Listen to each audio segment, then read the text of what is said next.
Halo semuanya, saya Dr. Gregory Budiman. Kali ini saya mau sharing-sharing dikit mengenai bisnis kagetan yang saya lakukan di awal masa pandemi COVID. Ya, jadi awal Maret itu terjadi masker diborong abis-abisan, ya harga naik.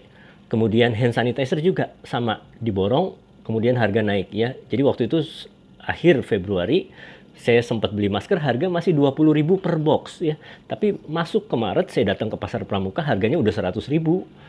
Kemudian minggu depannya naik lagi jadi 200.000.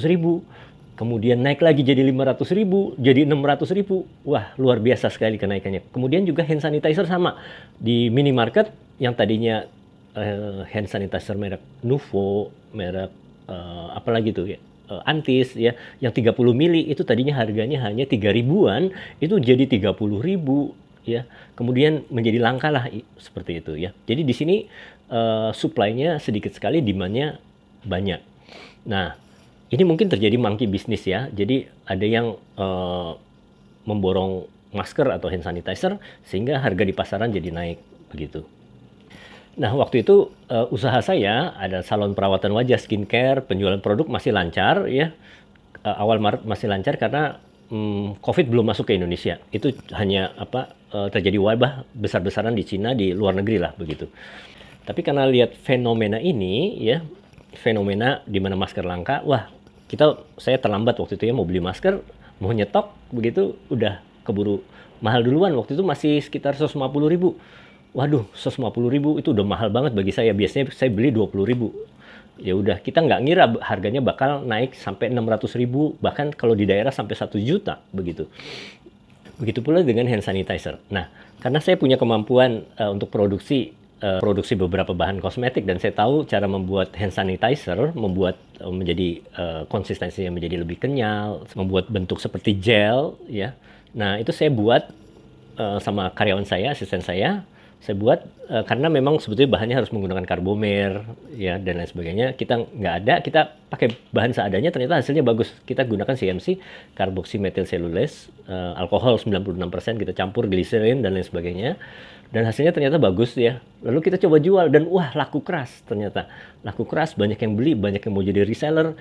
Padahal produk tersebut kita bikin sendiri atau homemade dan tentunya belum ada BPOM dan Kemenkes. Jadi laku keras banget hand sanitizer yang kita buat.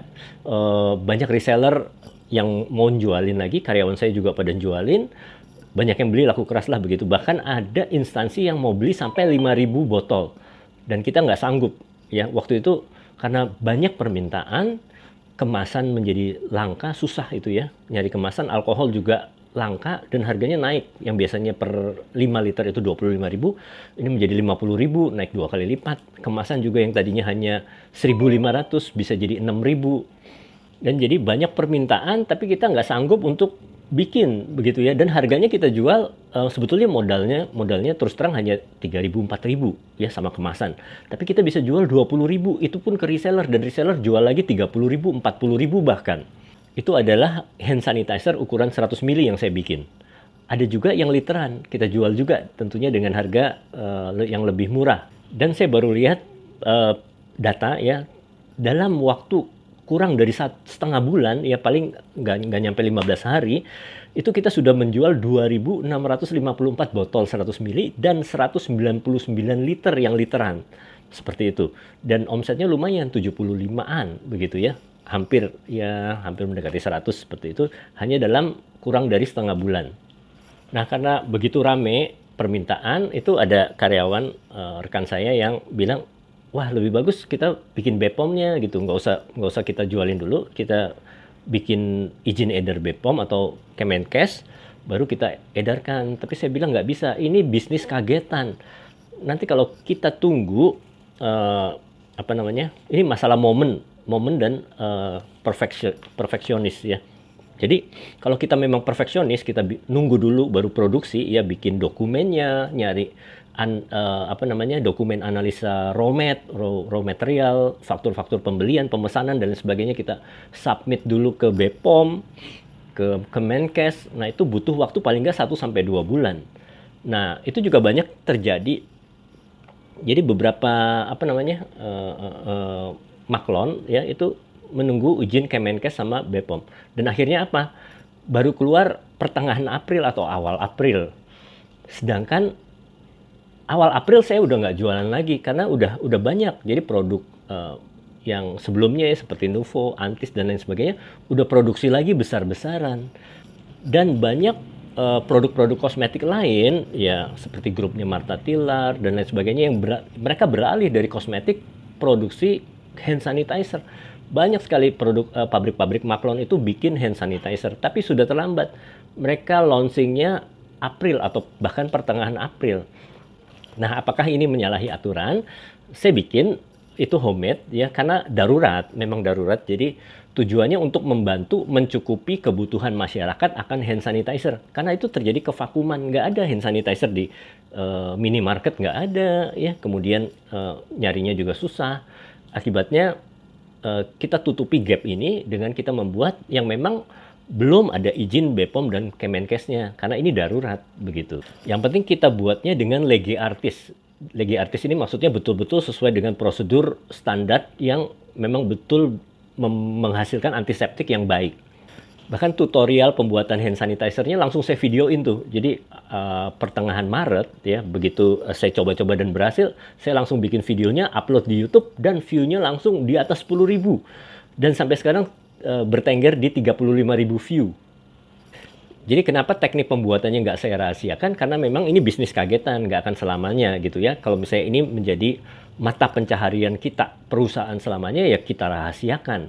Dan video yang view-nya banyak banget itu saya coba monetisasi ya. Jadi supaya menghasilkan uang iklan ke saya, tapi ternyata nggak bisa. Karena apa? Karena pihak YouTube bilang, wah ini video ini kontennya sangat mengganggu perusahaan pabrik-pabrik hand sanitizer tentunya ya. Kalau banyak orang yang buat, nanti hand sanitizer yang asli dari pabrik itu nggak bakal laku. Jadi nggak ada produk kesehatan, produk hand sanitizer mau mengiklankan di video saya begitu. Oke, begitulah kira-kira ya. Jadi ini bukan monkey business ya. Monkey business itu adalah suatu bisnis yang merugikan orang lain. Dirty business. Tidak ya. Kecuali kalau yang orang mungkin borong masker ya kemudian jual mahal itu mungkin a kind of monkey business ya. Tapi kalau saya tidak, karena apa?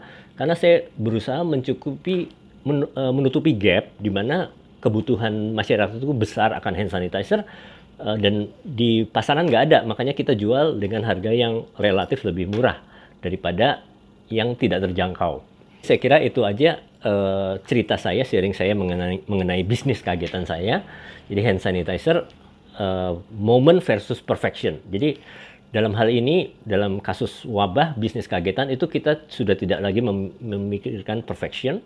Yang penting hasilnya bagus ya. Kita tidak gunakan Carbomer di hand sanitizer tapi CMC, tapi hasilnya juga bagus ya tentunya. Dan kemudian kita juga nggak ngurus dulu BPOM atau dan lain sebagainya karena butuh waktu yang lama banget ya. Jadi momen itu jauh lebih penting dalam bisnis kagetan ini daripada perfeksionis. Nah, begitulah sharing dari saya. Untuk Get Beauty sendiri, kita kedepannya akan melakukan treatment, jadi layanan treatment dengan standar prosedur pencegahan COVID. Kemudian kita juga ada layanan home facial yang juga akan memenuhi kebutuhan masyarakat aman. Jadi kita pakai protokol pencegahan COVID-19. Sekian dari saya, semoga ini bermanfaat. Salam sukses semuanya.